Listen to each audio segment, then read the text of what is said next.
long and dusty trail from my hometown in Kansas for a life I've chosen you could lead. Traveling with a band, moving through the western mountains where I passed the living. Good morning.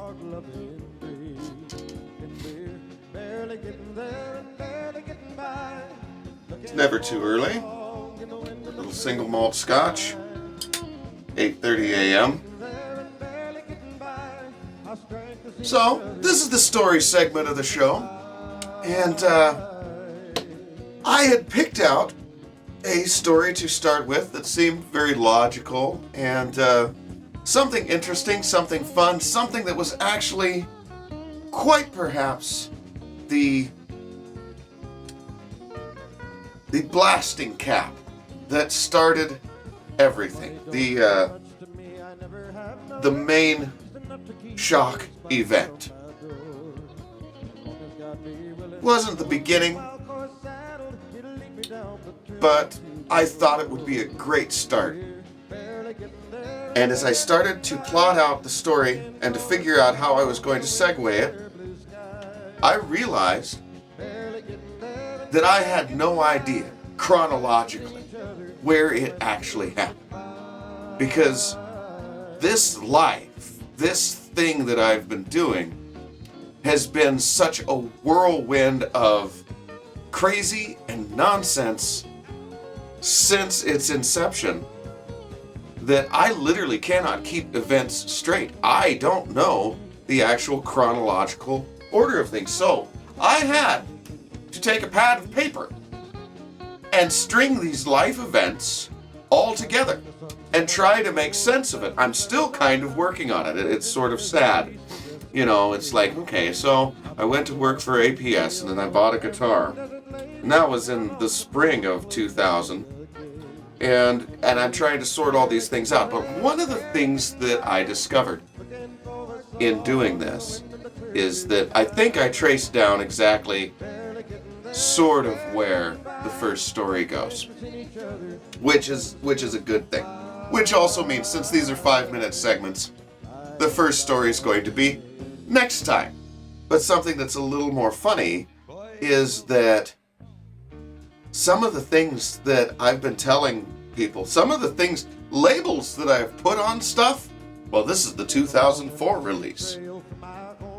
Wasn't released in 2004? Wasn't released in 2004 at all. I'm losing my mind. And I've thought these things for at least a decade. Almost 20 years. So that just goes to show how accurate our memory of events really, really, truly is. It's wild. And so what I want to do with these stories for everyone listening is to ensure that they are in fact accurate, or as accurate as I can recall.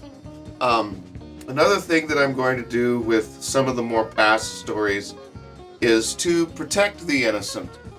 I will be altering names, changing some of the cities and events slightly, just so that there are no repercussions in their current lives. I know they all lived these things, but they've also, for the most part, all left this business. And so I don't want...